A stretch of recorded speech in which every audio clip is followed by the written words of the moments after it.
Hello everyone, this is part 24 of What If Naruto Traveled Back in Time and Changed, and I hope you guys enjoy this video and to like, to subscribe, to share, and check out the playlist, to see more comment down below.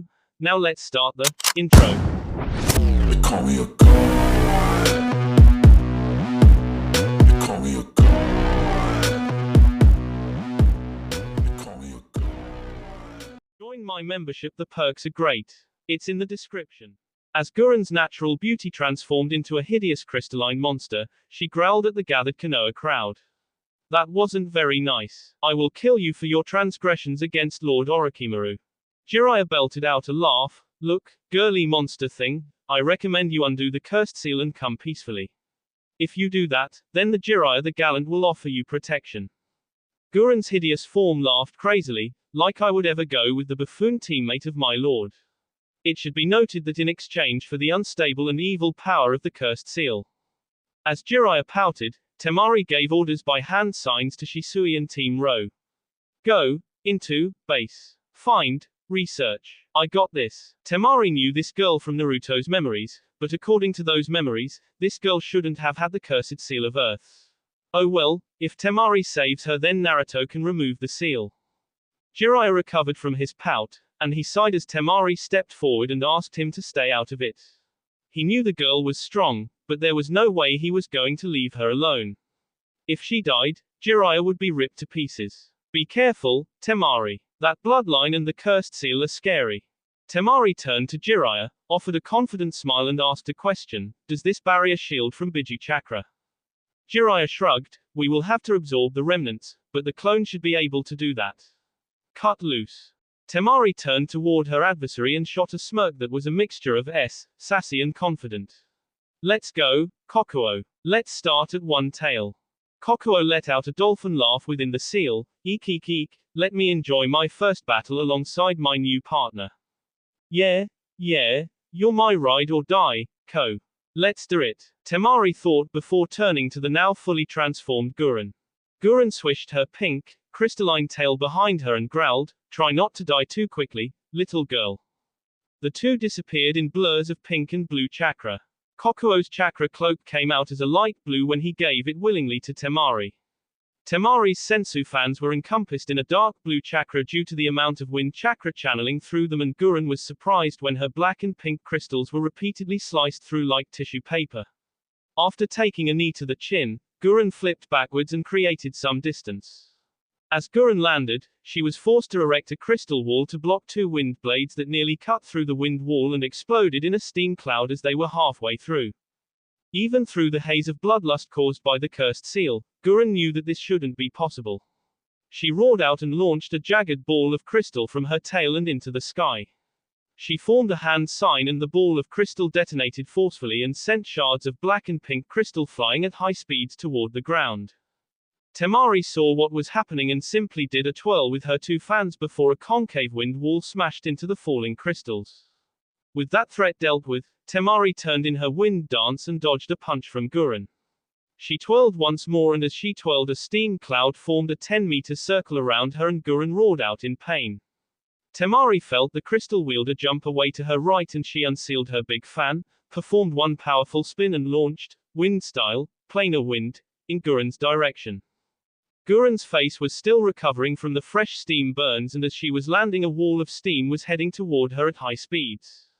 Guren erected another crystal wall to absorb the blunt force of the winds, but she was cooked once more as the steam ate away at her crystals and skin. Guren roared out in pain and frustration before she weaved through hand signs and created a massive pink dragon with black streaks running through it. The dragon matched her roar and flew towards Temari's position. Temari saw the massive pink dragon and she knew that it was a threat. It was too big to dodge, and it would likely explode in crystal shrapnel when it landed.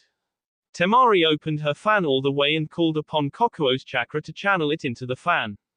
She had to focus to make this work, but Temari knew that she could do it as she swung her fan and called out, wind style, sickle weasel wind net.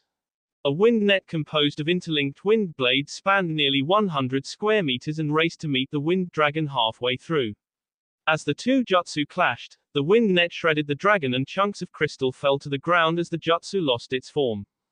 The overpowered wind net continued past the dragon and slammed into a surprised Gurren. The Oto Kunoiki only had time to raise her crystal-encased arms up in AX guard to shelter her face and torso. As the wind jutsu impacted, Gurren let out a bestial roar of pain, and she was flung backward into the raised earth of Naruto's jutsu. She crashed hard into the wall and was implanted nearly 10 feet into the hardened earth that was holding the base. The end result of the wind net was Gurren having multiple wind cuts on her body that were bleeding profusely. Her tail was cut off and she had a nasty gash on the center of her chest. Due to the damage, her cursed markings receded into the seal, and she was left in a crumpled mess. Jiraiya appeared behind Temari, who had reabsorbed Kokuo's chakra cloak, and whistled in appreciation and approval. That was impressive, lil lady. Temari huffed and flipped her head to get one of her bangs out of her eye. Yeah, compared to Ruto that was nothing. Jiraiya shrugged and laughed. Haha, yeah, I would imagine that was easy compared to the strongest shinobi in the world. So, how much of Kokuo's chakra can you call out now? Temari sighed, it is taking too long to get used to. I can only call on 2 tails. Mama says that it takes an adult body a lot longer to get used to the yokai. I mean, Naruto has had Kurama's chakra in this body for 12 years now. I have only partnered with Kokuo for a year and a half. Kokuo chimed in through the seal, you are doing well, dear girl. We are nearly to the 3rd tail, we just need to acclimate your body to my yokai. Thanks, Ko, but we still have the waterfall of reflection and Naruto wants us to go to the sage's temple once we get to 4 tails. Temari thought back. Kokuo was nodding his head in the seal, yes, but I know you will succeed there. Temari was broken from her conversation with Kokuo by Jiraiya's next words, that is great. 2 tails in less than 2 years is nothing to scoff at. By all rights, you shouldn't have been able to integrate a foreign chakra source at your age. Don't be too hard on yourselves. Thanks, Grandpa. When you're not being a super perv, you aren't too bad. Temari shot back glibly. Jiraiya chuckled and scratched the back of his neck sheepishly, haha, thanks kiddo. Now, let's get that monster girl in a stasis scroll and get this base cleaned up. A Naruto clone walked up, nice fight, Temari. I will soak up the excess yokai, so don't worry about your little secret getting out. Temari nodded to the clone and walked up to the unconscious Gurren and placed a medical stasis seal on her chest before sealing her into a prisoner scroll. The cleanup of the base took a little over an hour before the barrier was dropped and Jiraiya's team informed the others of their first encounter. Evidently, Naruto's team had already taken out 2 smaller outposts and Tsunde's team had killed 2 teams of Oto shinobi. This let everyone know that the Sage Mode search method was going to be effective for this mission. The first night in the land of rice paddies passed by uneventfully. The teams synced up the current positions and all 3 campsites were protected by strong, multi-leveled barriers. Naruto really grew to appreciate his specialization in barrier fuinjutsu and space-time fuinjutsu. The next day passed, and a couple minor outposts and shinobi teams were killed, and another night passed. It wasn't until the 3rd day of the snake hunt until things went wild. Hidden Lab 66 Otogakure. Orochimaru was sparring against Sasuke when the door to the training room was opened. Orochimaru blocked Sasuke's lightning-covered katana with his Kusanagi and turned to address Kabuto.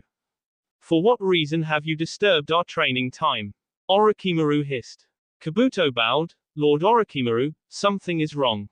We have received no updates or distress signals from multiple bases and there are 8 teams that are now a day late in reporting.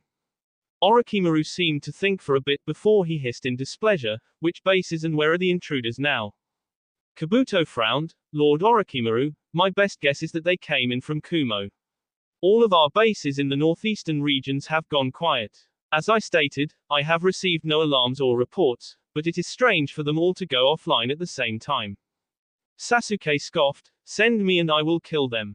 Nobody can stand up to the might of the Uchiha, especially with this power you have given me. Orochimaru frowned, no, my dear boy, you will not go. What direction are they moving, Kabuto? I have to assume this is an enemy. Kabuto's eyes darted to the side. In truth, he didn't know how this was possible. My lord, if it is an enemy, then they are many. For this many bases to go dark, they would have to be hitting 10 or more a day. I do not have enough information to make an accurate call, but my best guess is they will be here tomorrow. Sasuke smirked and swished his sword through the air. I will finally get a chance to test my power. Orochimaru smiled at how bloodthirsty his next vessel was. Very well, Kabuto, gather Guren, Kimimaro, Karen, Sugetsu and get ready to let Jugo out of his cage. If they want a fight, I will give them a fight. Kabuto pushed his glasses up nervously. My lord, Guren's base is one that has gone dark. Orochimaru hissed in displeasure. What of the others? They should respond to our call. We can have them here by tomorrow noon. Kabuto answered. Very well, have them move to our location immediately. I have too many experiments here to abandon. Sasuke, dear boy, get ready to fight. Orochimaru hissed. Naruto's camp, morning of day 3. Naruto woke from his tent, swapped with a clone and left Ino and Samui resting in the tent. It was 4 a.m. and he took over for Shikamaru for the last shift of the watch. He created a clone and left it in Overwatch. He exited the barrier and climbed into a tree for a deeper round of meditation. He had started each day this way because his senses expanded much further when he had the chance to go deeper into the meditation. As he was expanding his senses, he smiled at the peaceful presence of nature. It was then that the first ping returned to him and then another. 2 elite Jonin level chakra signatures were converging on a location. This was it. This is what he was looking for. He calmed his mind and steadied his breathing to maintain in the trance and track their projected location. During that trance, he felt 2 more high-level signatures also on the move. It left him with one conclusion. Orochimaru knew or at least suspected that they were here. Naruto returned to the camp and called Jiraiya and Tsunade. He gave them their new heading and shared what he had found. The end location of the elite chakra signatures was 43 miles from his current location and slightly farther for the two. After convincing from Tsunade, Naruto eventually agreed to meet up in a nearby town and the groups would move out together. Tsunade knew to trust Naruto and she knew it would be better if they went at this together. Naruto, be prepared to deploy your barrier. Tsunade said through the tablet. Mama, if I use that barrier then I will only be able to provide support with clones, Naruto said with concern. That's fine, brat. Trust your comrades. It is more important to ensure that the snake doesn't get away. With your sensing, we will know where he plans to lay his trap. You and your clones will get in place and form a massive isolation barrier. Jiraiya said in his serious mode. Before Naruto could protest, Tsunade spoke again. Ruto, the perv is right. We will be able to handle this. Plus, your clones are more than enough support, kiddo. Naruto relented, knowing that they only had one shot at this. Okay, mama, have fun with the snake. A thought then popped into Naruto's head. Wait, if I am doing the barrier then who will handle Sasuke? Both Sannin were stumped for a bit, but Jiraiya answered, why not leave him to the rookies? You have trained your friend up and they are all strong. Tsunade was speculative. If he has the Mangekyo, that could be a problem. Naruto winced at the thought of his friends fighting against a Mangekyo. Yeah, well, let's see how things play out. My clone will be able to support them, and I think it would be monumental for Kiba and Sakura to take part in Sasuke's capture. Sounds like a plan. See you in Paddy Village in 3 hours. Tsunade said before cutting her connection to the tablet. Naruto went and got the campsite moving. Everyone packed up quickly and they were moving out at top speed to get to Paddy Village. Naruto stopped and entered Sage mode every couple miles to conduct a quick search. They had to deal with a squad or two, but they were no real issue. As they approached Paddy Village, Naruto called out a total of 12 enemies.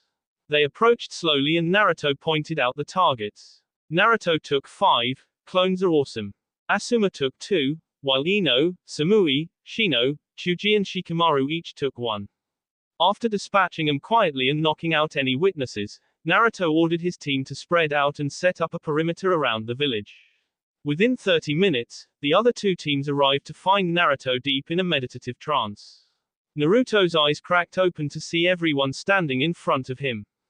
Okay, as of right now, they are all within a hidden base.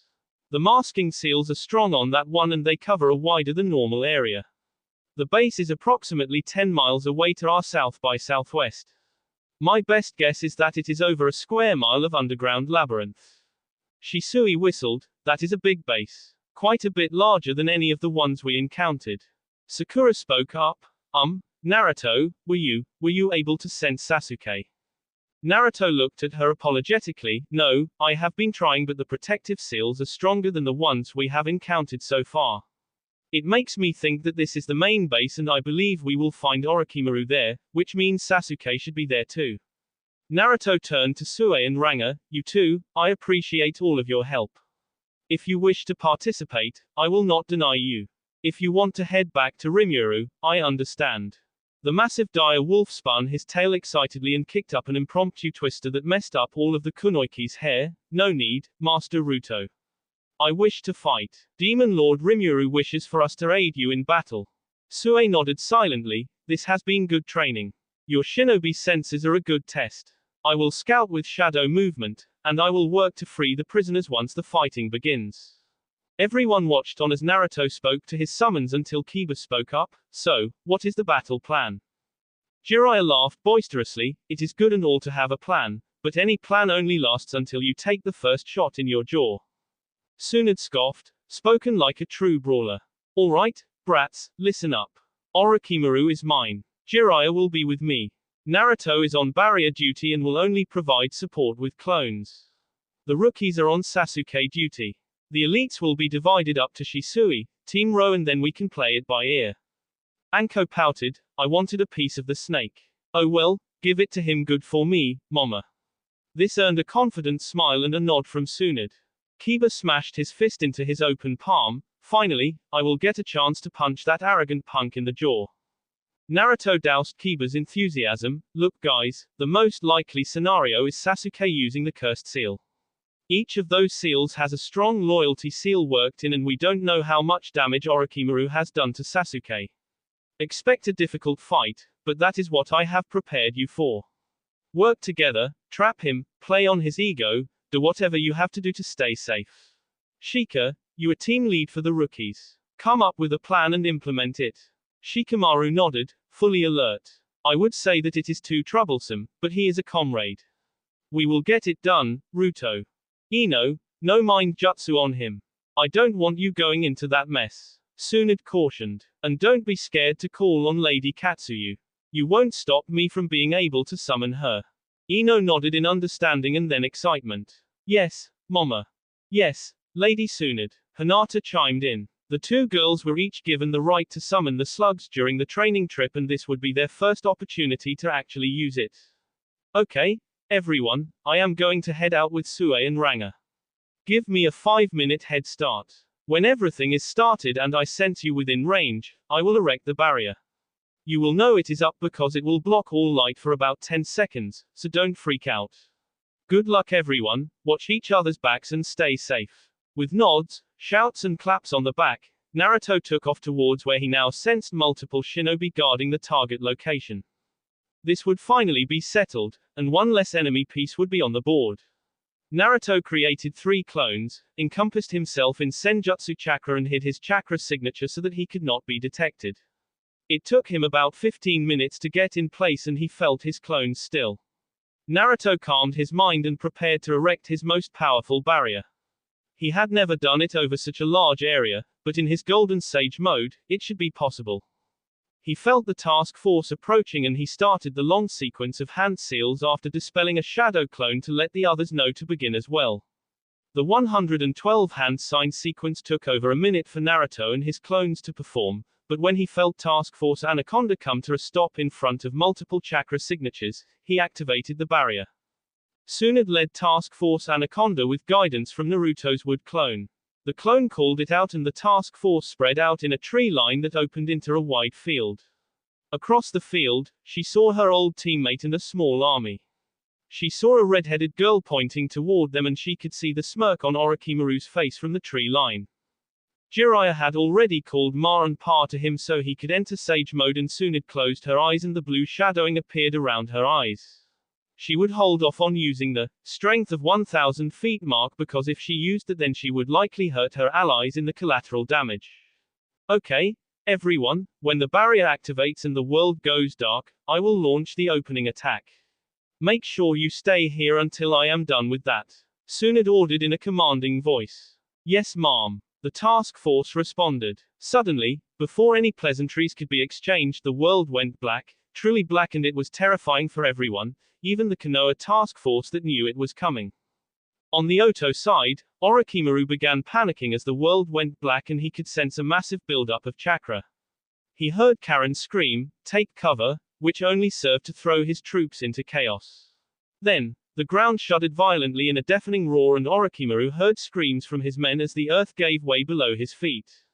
As Orochimaru was falling, the lights turned back on, and his eyes widened as a chasm formed front Tsunde's foot and spread all the way towards his shinobi. He quickly looked down and saw that the chasm was nearly 50 meters deep and 300 meters wide, and it stretched for at least a kilometer.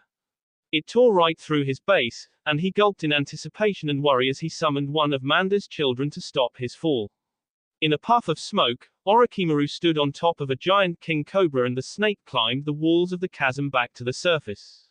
Orochimaru glared at the Konoha shinobi that dared to attack him.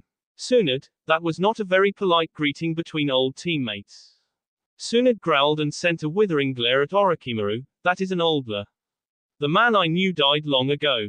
You are now just a creepy snake, with no sense of morality or humanity. Tayuya cheered and Anko snickered at Tsunade's remark, but the surviving Oto shinobi glared and shouted out insults at Tsunade.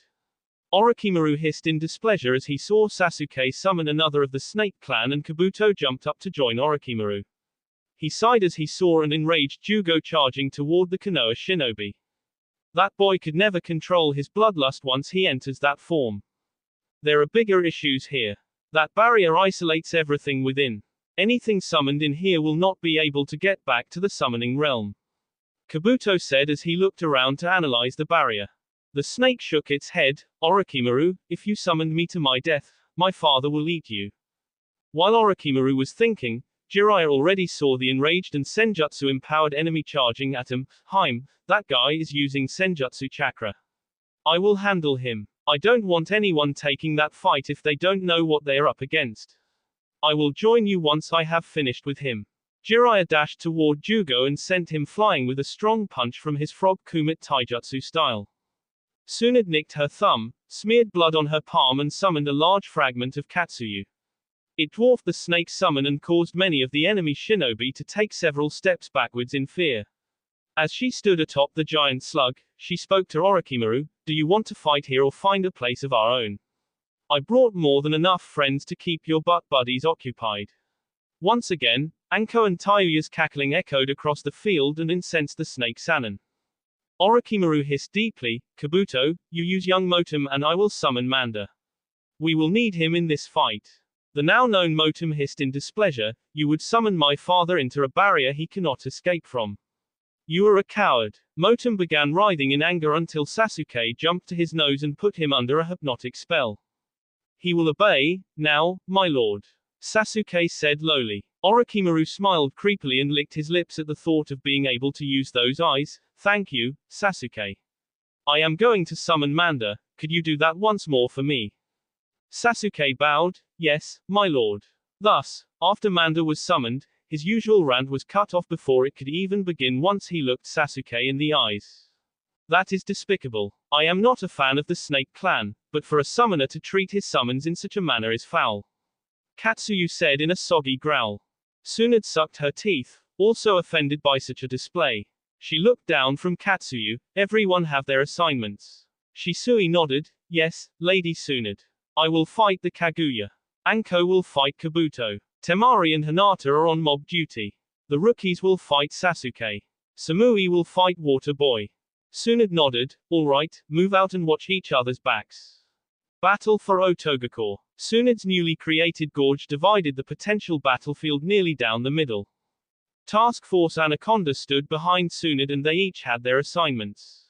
Orochimaru was on Manda's head and the snake was coiled up on the right side of the gorge. After a hand sign from Orochimaru, his subordinates left his side and went to the left side of the gorge to lead the 300 or so remaining Oto shinobi. The task force shifted to meet the current state of the battlefield, and everyone was tensed waiting for the battle to start. Tsunade and Katsuyu charged down the right flank and Katsuyu let out a cloud of bluish poison that flew quickly toward Manda, who tunneled underground to avoid the corrosive acid. Tsunade paused Katsuyu's charge and waited for the inevitable surfacing of Manda. She knew from previous experience that the snake would tunnel up from the spot she least expects, and sure enough, she didn't have to wait long. Manda flew out of the earthen tunnel at astounding speeds and slammed his head into Katsuyu. Normally, he would bite and poison his opponents, but that was useless against the slug boss. Katsuyu reeled from the impact, but Tsunade was ready for it, and she launched herself at Manda's head that was just lifting from the headbutt he gave Katsuyu. Tsunade's fist glowed with a potent, bluish-green chakra before it impacted with Manda's head and sent the massive snake boss flying nearly 100 meters before the giant snake writhed on the ground in pain. Tsunade landed from her flight and saw another sizable glob of acid flying toward the writhing snake. Orochimaru was impressed by Tsunade's strength, and a trickle of sweat fell down the back of his neck. It wasn't long ago that Orochimaru considered Tsunade the weakest of the Sannin, but that was clearly no longer the case. He had jumped off of Manda's head mid-flight and he saw the glob of acid heading for Manda. He still needed Manda and couldn't let the acid hit him. He flipped through hand seals and overloaded the wind style, great breakthrough. The blunt force wind impacted the glob of acid and caused it to explode in a cloud that hovered in between the two Sannin. Manda, operate on your own. Wait for your chance to strike and take it, Orochimaru ordered. Yes, Lord Orochimaru. Manda hissed in pain with his mind clearly clouded. After Orochimaru landed, he dashed toward Tsunade to change the fight to a midrange fight where he could abuse his advantage in ninjutsu. Orochimaru opened with a horde of snakes that all charged at Tsunade. While Tsunade was distracted, mind you it was only a couple seconds, Orochimaru weaved through hand signs and cast a powerful, double-layered genjutsu, illusion arts, bloody nightmare, at Tsunade. Tsunade was in sage mode, and she felt the foreign chakra enter her system and she dispelled it almost immediately. Despite that, a powerful image of a bloody battlefield filled with those she loves, and the smell of blood imprinted itself on her nose. Instead of freezing, Tsunade let out a fearsome roar of anger. Anger at her old teammate that would dare use such a tactic against her. Tsunade punched the ground, which created a crater and sent multiple chunks of earth into the air. Tsunade disappeared in a blur and kicked the earthen chunks towards Orochimaru. Orochimaru had hoped that the genjutsu would incapacitate Tsunade, or at least buy him a couple seconds. He wasn't expecting the anger that she released, nor the fearsome power, nor the 10 house-sized chunks of earth that were sailing towards him.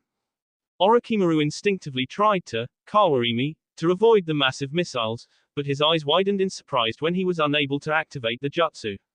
Manda darted in front of Orochimaru and batted away 2 of the earthen missiles with his tail. He then took 2 of the missiles in his body, which sent the massive snake boss flying and screeching in pain. Tsunade followed up the earthen missiles and launched herself in the air toward Orochimaru. She began flipping quickly in air and building momentum and chakra into her legs. As Orochimaru barely dodged one of the last earth chunks, Tsunade crashed next to him with a glowing heel. The earth shattered in a powerful explosion underneath the weight of her heel, and Orochimaru was sent flying with half of his body disintegrated from the power of the heel drop. The crater created by this attack was nearly 200 meters wide and it was at least 80 meters deep. Orochimaru pulled himself out of the remains of his throat and fear clenched around his shriveled heart for the first time in decades. This wasn't the Tsunade he remembered, and he no longer believed that he could defeat her in open combat. The Snake Sannin attempted to shunshin, he attempted to reverse summon, he attempted everything he could think of, but nothing worked. It must be due to this barrier, and Orochimaru couldn't discover a weakness to the barrier unless he was near it. With his decision made, Orochimaru darted away from Tsunade and the new crater towards the nearest edge of the barrier. Tsunade growled as she sensed Orochimaru heading away from her, but she was forced to deal with Manda. The snake lunged out of the side of her newly created crater and Tsunade scowled before activating her strength of 1,000 feet seal. Her body glowed golden as the markings spread across her body. The power saturated every fiber of every muscle, and the slug Sannin directed that power to her right arm. As Manda lunged forward with his mouth open, Tsunade lashed out with a golden fist and the energy traveled from her body, down her right arm and out of her right fist. Everyone in the barrier felt the build-up of power and their eyes widened as a golden beam of energy tore across the other side of the battlefield and toward the barrier. It shredded earth and every other obstacle on its way before it slammed into the barrier in a massive explosion. Motum hissed in despair as he sensed the death of his father, and the Oto forces cowered in fear at the display of power. As the golden chakra explosion dispersed, Manda was nowhere to be seen, and that fact alone sent a surge of fear through the Oto forces. Orochimaru had darted away from the battle, and he felt Tsunde's surge of power, power that shouldn't be possible for a mere woman, power that should belong to him. Orochimaru watched the beam of energy tear through the earth and collide with the barrier nearly 200 meters away. That didn't stop Orochimaru from being caught up in the explosion and getting flung like a ragdoll through the debris. Orochimaru once again righted himself and brushed the dust off of his uniform as he stood up. He hissed painfully and scowled deeply as he looked at Tsunade, who had since retracted her strength of 1,000 feet seal and was glaring at him in her sage mode. How did you gain such power, Tsunade? Orochimaru said in an attempt to buy time to recover. Tsunade belted out a laugh as she sensed Katsuyu fragmenting to provide healing to the task force. I trained alongside my grandson. The QB helped me augment my mark so that I could use it without killing myself, and I learned how to enter a true sage mode. Not that bastardized body modification you use. Orochimaru's frown now split his chin at Tsunade's insult. How can a boy make you that strong? Why are you targeting me? What did I ever do to you? Orochimaru's panic finally won out, and it spurred him to rattle out his questions. Tsunade bent over in a laugh once more, which frustrated Orochimaru further. Oh my Kami. Ha ha ha. That boy is Kami's blessing to this world. That boy, as you call him, can do more than Hashirama ever dreamed of doing. That boy helped me overcome the many failures of my past, and that boy showed me that the two of us were enough to change the world. Tsunade paused here and caught her breath before her face returned to a serious and threatening visage. I am targeting you because you stand against everything we stand for. You bring nothing but misery upon this world simply because you wish to satisfy your twisted curiosity. You are evil, Orochi, and I will cleanse you from this world. Orochimaru snarled. He didn't want to bring out this trump card against Tsunade, but it was clear he had no choice. He finished the hand signs he was weaving behind his back, smeared blood on his palm, and slammed his hands on the ground. 4 coffins began rising, but they were never destined to complete their master's will. Tsunade darted forward and disintegrated each coffin into splinters with a powerful spin kick. The residual air pressure sent Orochimaru flying once more, and he began pouting as he landed. It wasn't fair. He had worked too hard for this to be his end. He was too close to achieving his true objective for him to give up now. Look, little snake, I need to wrap this up. I will send you to Yami for her to play with your soul before she devours it. Tsunade said with a menace as a chakra aura flared around her. Orochimaru's eyes widened, and he summoned the 3 Rashomon gates to block the golden punch from Tsunade. The first 2 gates were disintegrated, and the third fell backwards with cracks all over its form and nearly smushed Orochimaru, who had jumped backwards. Orochimaru used formation of 10,000 snakes and ordered them to attack Tsunade. Tsunade slammed her fists into the earth and pulled out 2 massive balls of stone before she chucked each ball at the swarm of snakes. The balls smashed, clobbered and rolled over most of the slimy bastards before Tsunade disappeared in a burst of speed and reappeared in front of Orochimaru. Orochimaru was at a loss for words, and he was incapable of forming a new plan as Tsunade disappeared from his sight. In the time it took to blink his snake eyes, Tsunade reappeared in front of him and disintegrated his upper body with one of her mountain breaker punches.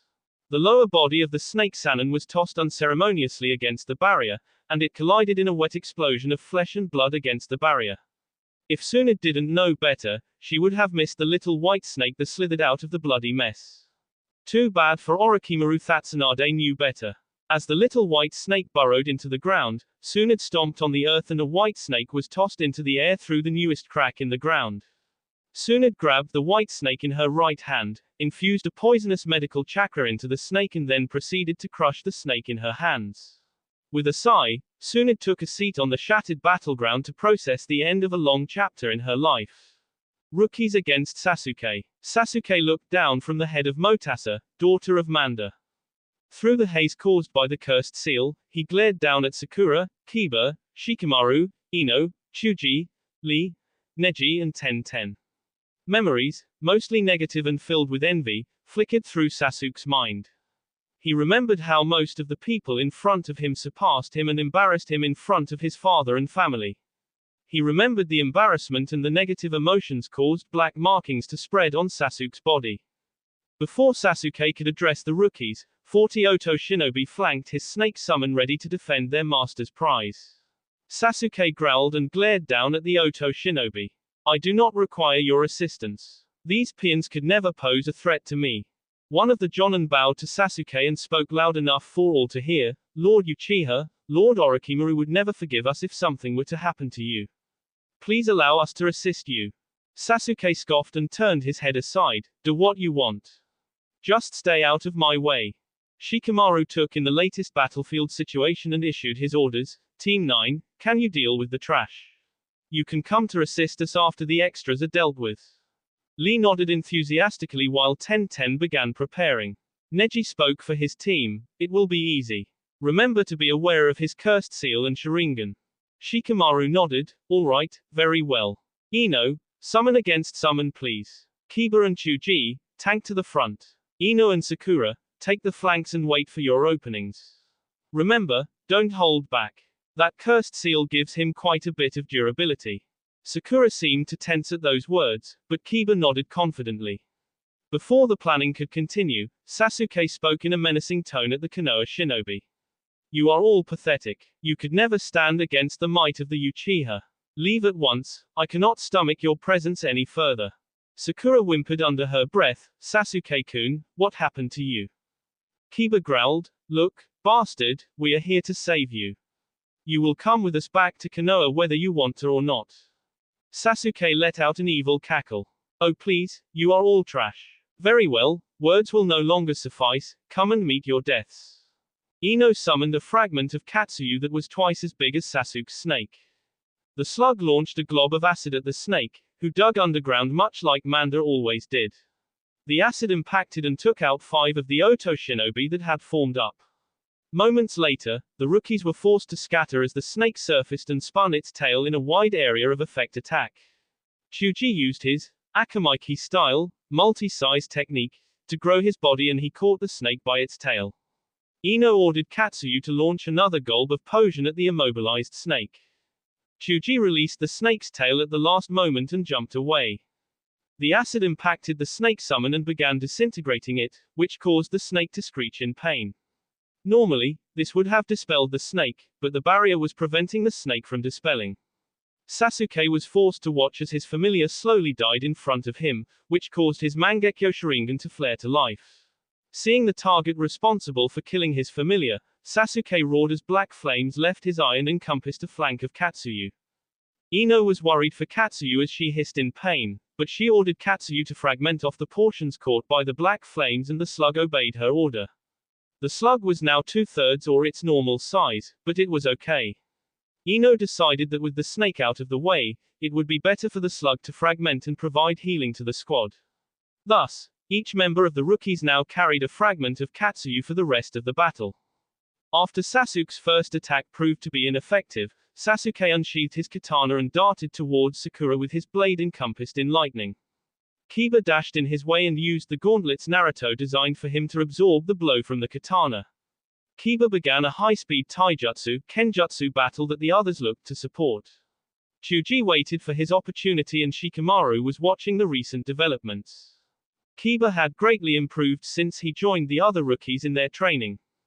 He had mastered his earth affinity and he used that to harden his skin and reinforce his Inuzuka-style Tai and ninjutsu. That being said, Kiba was no match for Sasuke, even with the backup from Akamaru. Chuji created an opening for Kiba to give Akamaru and himself an Inuzuka chakra pill, which enhanced his speed and ability.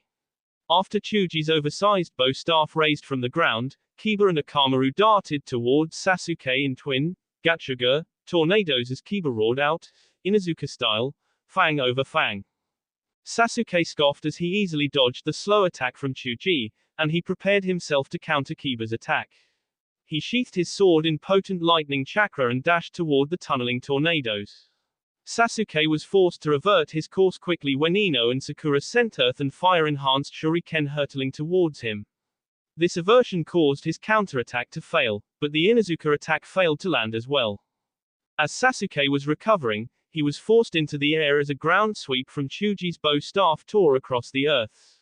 As Sasuke was in the air, his eyes widened as Kiba and Akamaru collided into him in midair. He instinctively pulled upon the power of his eyes and the two tornadoes slammed into a purple ethereal ribcage.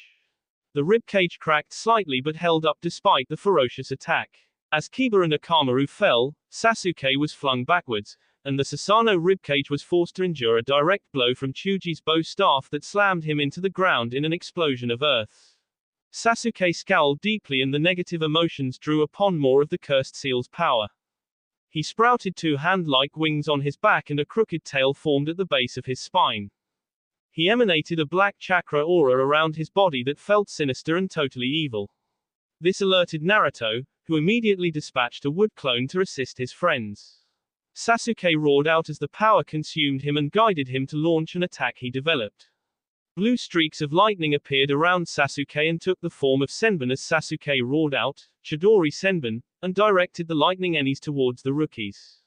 Ino cursed that they didn't have a wind user in their fight against Sasuke. She took a deep breath and thought, fire style, dragon flame bullet. The fire dragon raced alongside an earth dragon from Sakura and a swing of Chuji's bow staff to absorb the lightning attacks. Before Sasuke could roar out in frustration, they all froze and turned their heads to see a massive golden chakra light and a powerful explosion. This momentary distraction created an opening for Sasuke, who disappeared in a burst of speed. Sakura cried out in agony as a fist impacted her face and sent her flying backwards. Kiba roared out in anger as Akamaru was kicked hard and left in a crumpled mess. Shikamaru cursed as Sasuke dodged out of his shadow and Ino was forced to duck and roll from a whirlwind kick that was aimed at her head. Once again, Chuji came in clutch by putting pressure on Sasuke, who was fed up when it came to dealing with the oversized boy. Sasuke launched a massive fireball at Chuji, who erected an earth wall to absorb the fiery explosion. Kiba recovered from his shock and took advantage of Sasuke's back being turned and he landed a Gatsuga that forced Sasuke's face into the dirt.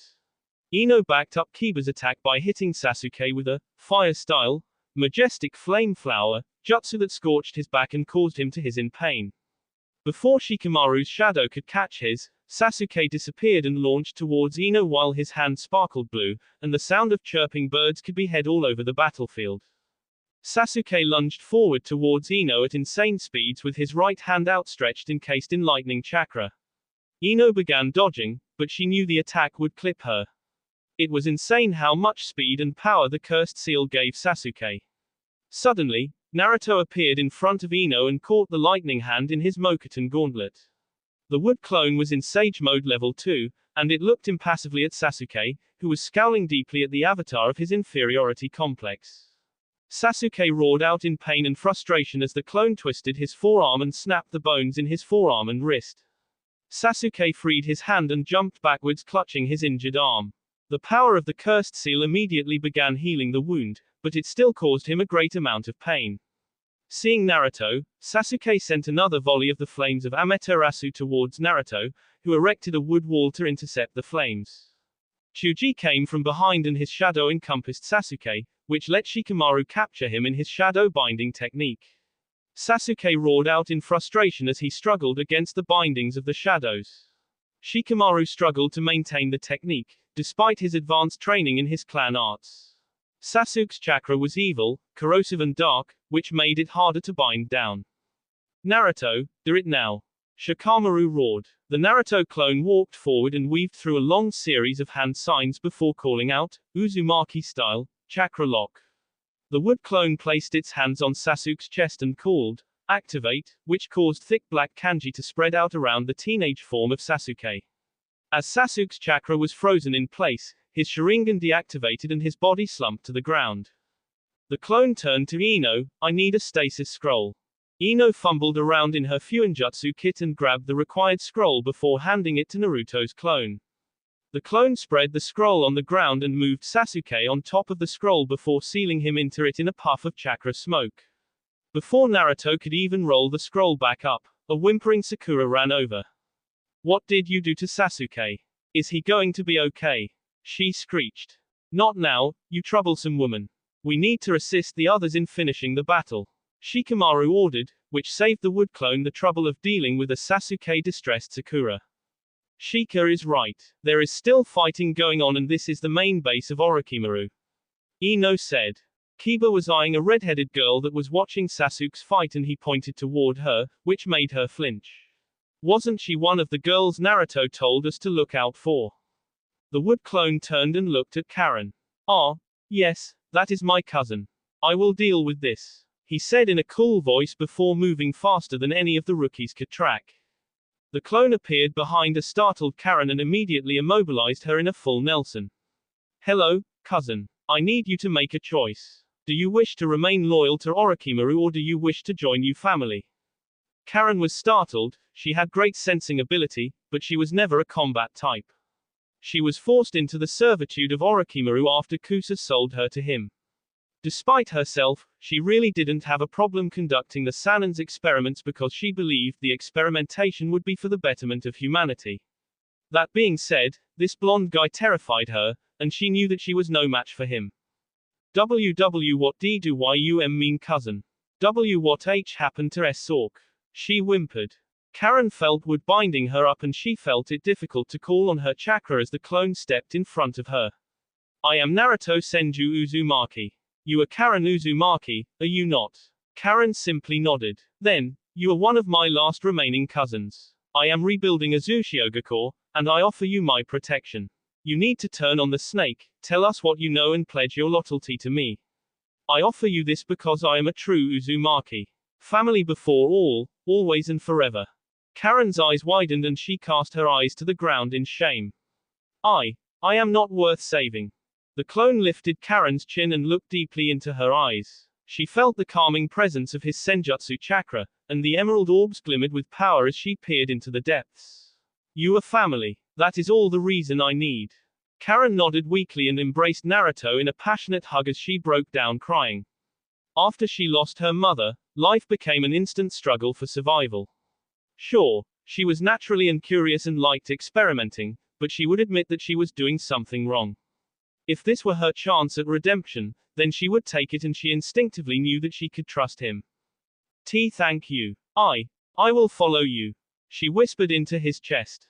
Ino sauntered over to Naruto, pulled the clone's head down and placed a passionate kiss on its lips. Ino always loved the feeling of Naruto's lips when he was in sage mode. It was so invigorating to feel the tingle of life energy. Ino turned a smirk to Karen. Heya, I am your cousin-in-law, and this here is my man. Her voice carried a proud and melodious ring to it. Karen just looked between the two in a stupor. Oh, okay then. Nice to meet you, I guess. Alright, cousin, this here is the awkward part. We have a lot of cleanup operations to do and I need you to sleep in a stasis scroll for a while. Naruto's clone said blandly. Karen blanched. A stasis scroll. Why? Is that necessary? Naruto nodded. Yes, I want to trust you, but I can't watch you for our whole stay in Oto. I will flash you to Konoha when I get a chance and you can stay at the Senju compound. Don't worry about it, you won't even feel or remember a thing. Karen nodded her consent weakly. Okay then. I trust you, cousin. Naruto lifted her chin once more and placed a familial kiss on her forehead. Thank you, Karen. I will protect you and when you wake up, you will have a big, happy family. Karen's eyes lightened and a smile wormed its way onto her face. Ino took that opportunity to speak up. You forgot crazy in that family business. Before Karen could inquire further, her consciousness faded as a stasis seal was applied to her chest. She would enjoy a brief stay in a stasis scroll before she realized the truth behind Ino's words. Anko walked over to the group that gathered up and saw that everyone was okay. Sakura was sporting a black eye, Kiba was roughed up, Hinata had blood on her uniform, Temari looked like she went a little wild, Chuji looked exhausted, the Naruto clone sat with its eye closed in the lotus position and Tsunade looked disappointed. What's wrong, Mama? Anko asked as she was within range. Tsunade growled, the damned snake died too quickly. I didn't get to vent all of my anger on him. This earned a laugh from the group. It was Shisui, who was sitting on the ground and being tended to by Hinata that looked up with a cheeky grin on his face. Yeah, blow up a square mile of earth, obliterate a snake boss summon with one punch and put on a chakra light show for everyone and that is light work. Ino giggled, it is not Momo's fault. She got spoiled by fighting against Naruto. He is probably the only person that can survive Momo's punch when she is serious. Hinata mirrored Ino's giggle, yeah, sadly, this wasn't even a light day of training compared to our spars. Shisui's jaw was hanging low, and everyone laughed at the silly Uchiha. Finally, he snapped out of it and said, come again. Temari cut in here in front of Jiraiya, who was pouting that nobody was paying attention to him. Look, Shisui, we each fought against Naruto daily. When we weren't doing that, we fought against the Kijin, Goblin Riders, Orcs, and we sparred against hordes of clones. To be honest, this was disappointing. How was your fight with Sasuke? I felt his cursed seal activate. Jiraiya thought he saw his opening and was about to step in, but Sakura answered, it was scary. He was incredibly strong, and he fought us all off. Akamaru whimpered and Kiba growled lowly, that seal and those eyes are cheating. Shisui ruffled his hair in a funny way, hey, don't blame our eyes. We have to train them to get strong. Shikamaru grumbled, yeah, troublesome clan and those bothersome eyes and that irksome Sasuke. Everyone saw a blinding flash of light encompass the area, and a second later the real Naruto appeared in a golden flash before he wrapped Temari, Ino and Samui into a hug. The girls squealed as they were each lifted off their feet and wrapped into a group hug. After giving each of them a kiss, Naruto turned to the group. Okay, all clear. There are a couple chumps left hiding out in the base, but no biggie with them. Once the cursed seals are all deactivated, we can confirm Orochimaru is gone for sure. Anko, good job against the snake's toy. Anko chuckled and Tayuya chimed in. Sakura blushed at the colorful language Tayuya was spouting and the group laughed uproariously. It was strange that teenagers that went through such a battle were so lax, but that is the effect of the adrenaline remaining in their systems. As everyone relaxed and prepared to enter the Chamber of Horrors, Naruto pulled Shisui aside. How are you holding up? I felt that your battle was the toughest. That Kagaya was insanely strong. His voice was tinged with concern. And how are your eyes? Shisui chuckled and shook his head, it is amazing how much you know about my clan. My eyes are fine but fading. Tsunade said that I should be able to take Mikoto's eyes, since she is my aunt. Mikoto could take mine, Itachi takes Fugaku's, and eventually, if Sasuke earns our trust back, he could take Itachi's.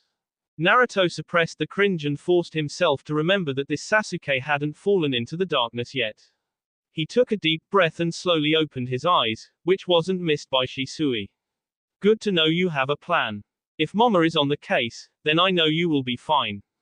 I trust you, Mikoto and Itachi, but I want you to be careful with Sasuke. Shisui placed an understanding hand on Naruto's shoulder. I know, Ruto. Thank you for taking him out without damaging him too much.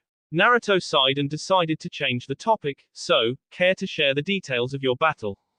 Shisui chuckled painfully, due to the wound in his side. Let's go to the others so that we can share this with them.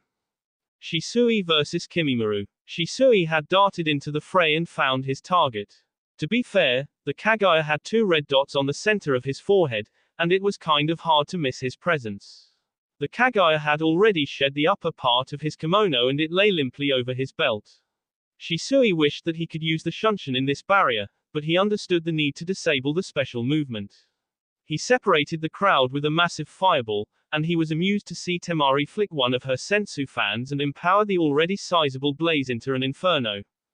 Shisui saw the Kagaya dodge to the left and land in a clear part of the battlefield.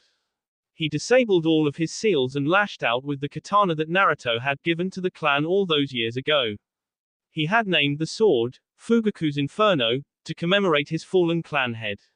He gained the sword after Fugaku's death at Itachi and Mikoto's insistence.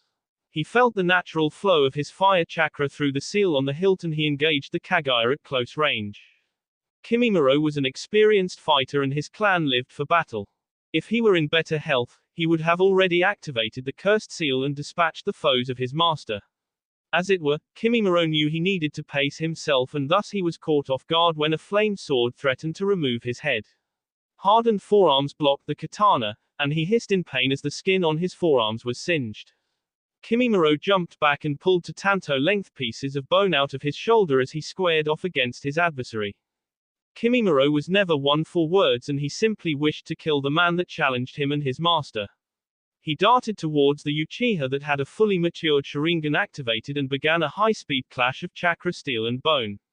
Kimimaro noticed that his bone was losing out and the blades were glowing white due to the intense heat of the fire chakra. He went through 4 bone swords that were turned to ash after repeat clashes against the blazing katana. After the 4th sword, Kimimaro activated the first stage of his cursed seal of earth and his body cringed internally as the poisonous chakra flooded his system. Despite the dirty feeling, power saturated his bones as the power of the cursed seal spread. Bones sprouted out of his chest, back, elbow and shoulders which made him a supremely dangerous close-range threat. As the power spread, he knew that he could take it up a notch and Kimimaro called out, "Matsu no Mai." This was his 3rd dance that incorporated all of the bone protrusions from his torso. Shisui raised an eyebrow at the form, but he knew that all Kagaya, especially ones with the dead bone pulse, were serious threats. Shisui noticed that the bones were stronger, and he pushed his Sharingan hard to keep up with the increased number of threats and speed that the cursed seal of earth bestowed upon Kimimaro. His Inferno sword clashed repeatedly against the hardened bone and Shisui noticed that it wasn't damaging the bones nearly as much. Shisui knew a change in tactics was necessary and he dropped 2 tags on the ground behind him. He had taken to incorporating seals in his combat style after getting closer to Naruto. He lured the Kagaya over the tags and formed a ram hand seal, which caused a burst of electricity to shock the Kagaya. This caused him to stumble in his dance and Shisui flipped through hand seals before blowing out an Uchiha-style Grand Fireball Jutsu. The prolonged duration of the fireball lasted for nearly 30 seconds as Shisui used every last bit of breath in his lungs to power the fireball and prolong its existence. Kimimaro turtled up in a bone encasing and despite his bones and the cursed seal he was feeling the burn. The heat of the flames threatened to boil his blood and the 30 seconds felt more like an eternity as Kimimaro's body screamed out in pain. This caused him to pull on the power of the cursed seal to weather the damage of the fireball. As the smoke and flames cleared, Kimimaro was panting, and he had transformed into a dragonoid bone monster. Knowing that he needed to go all out and that he didn't have much time in stage 2, Kimimaro called out, "4th dance, Tessenka no Mai," and he pulled out a greatsword made of his spinal cord out of his back. It was extremely gruesome and painful, but this was his 2nd strongest attack. Shisui nearly emptied the contents of his stomach at the gruesome display. He was wary of the power, and he noticed the increased reach and threat that his tail represented. Shisui was forced to dodge out of repeated bone projectiles shot out of the Kagaya's fingers.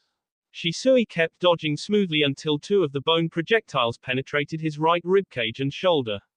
Shisui grunted in pain before he erected an earth wall to break contact. The earth wall was shredded by the spinal cord bone sword and Kimimaro was greeted with a face full of black flames. The dragonoid visage of Kimimaro roared in pain as the black flames seared into him. It was so painful that it took him a full 5 seconds to realize that he could form bones to push the black flames off of his body. Despite that jutsu took a sizable amount of chakra to repair the damage and Kimimaro bent over in a cough. Shisui saw the opening caused by the coughing Kagaya and he decided to take advantage. He sent out a brace of shuriken, blew out, fire style, flame flower jutsu, and encompassed each of the shuriken in flame. The 10 shuriken impacted Kimimaro's chest and back and caused him to roar out in pain once more before he dashed forward. Shisui noticed he was slower, stronger and more durable in this stage of the cursed seal, however, it was the stronger part that alerted Shisui. Kimimaro sent an underhanded slash along the surface of the earth that sent dust and debris flying into Shisui's eyes. He still blocked the lash of the spinal cord, but he wasn't ready for the spinal cord to bend around his sword and slash into his side. The wound wasn't too deep, but Shisui felt the hardened bone carve into his ribs and tear his flesh. Shisui jumped back and created space, knowing that he had to go all out against this opponent now, despite his rapidly degenerating condition. Shisui's Mangekyo flared and a fully developed upper body of the Susanoo appeared. Shisui's Susanoo wasn't the customary purple or black commonly associated with the ultimate jutsu of the Uchiha. Shisui's Susanoo was a dark red color, and the upper body of the warrior was fully armored. In its hands, it carried prayer beads and a two-handed great sword. Shisui commanded the ethereal warrior to lash out in a low, horizontal slash at the Kagaya. Even through the haze of insanity brought about by the cursed seal or earth, Kimimaro knew that he was in trouble. He was barely able to block and jump back from the greatsword that threatened to bisect him at his waist. It was a good thing he didn't decide to tank the blow, because the ethereal greatsword carved straight through the spinal cord chainsword that Kimimaro was wielding. As Kimimaro skidded backwards in his landing, he coughed out a lung full of blood. He knew that he had very little time remaining to serve his master and dispatch this enemy. With joy in his heart for finally being freed from his pain, Kimimaro launched into his last dance, Samurabi no Mai. Shisui could see and feel the massive buildup of chakra, and it was clear to Shisui that it was channeling into the ground. Shisui instinctively commanded his Susanoo to jump into the air, and a second later he was glad he did. In a 100-meter diameter, shards of bone nearly 5 feet tall raised out of the ground in an area of effect death blow. It was a ghastly and horrifying sight, and Shisui was glad he didn't take the full brunt of that attack. However, he had lost sight of the Kagaya and he was descending into the field of bones now. As Shisui was near landing, the Kagaya appeared out of one of the bone spikes and he had a massive bone drill on his right hand.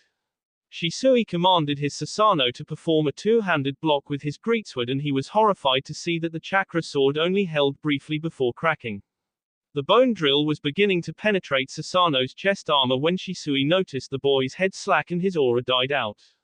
With a massive sigh, Shisui released his Susanoo and grimaced as the wound in his side flared painfully. He looked around wearily at the localized devastation caused by his battle against the Kagaya and sincerely wished he could just sit down. With a sigh and a flick of his hair, Shisui limped toward where he could feel his allies. Task Force Anaconda, outside of Orochimaru's main base.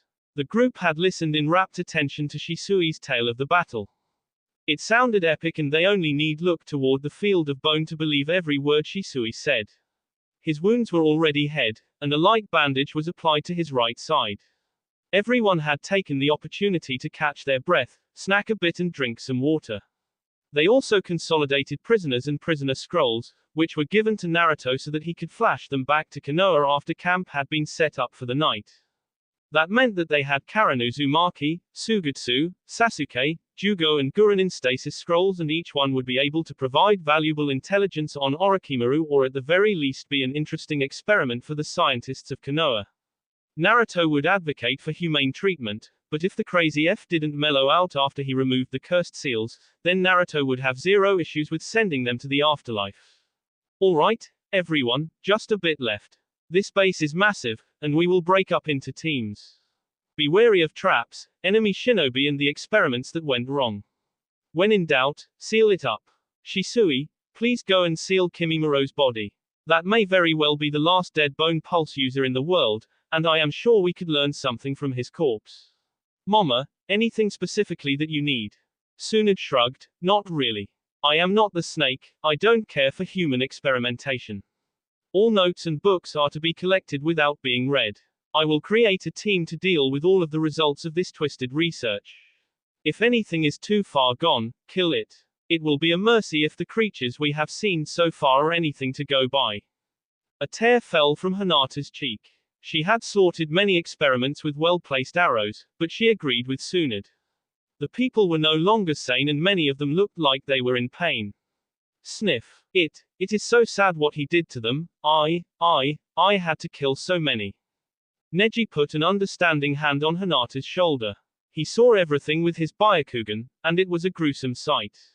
His fight against the Oto shinobi and the subsequent wave of human experiments was bloody and left him wanting a bath. He felt dirty, and moreover he felt sorry for what those human beings had gone through at the hands of Orochimaru. Finding the strength for his cousin, Neji spoke up. You did the right thing, Lady Hinata. You freed them from their torment and suffering. A subdued Lee backed up Neji. Neji is right, Hinata. It was most unyouthful what Orochimaru did to those people. Their flames of youth no longer burned, and they needed to find rest in order to move on peacefully to the afterlife. Naruto decided a change in mood was needed. Lee, I think Shizuka has been good for you. That was the most normal speak I have ever heard from you. Everyone looked at Naruto's gigawatt smile and a bit of light penetrated the dark mood. Alright guys, just a bit more and we will be done. Nobody is to be alone inside the base. Move out. That will be all for this video. Be sure to like, subscribe, share, and comment down below for more videos. Goodbye.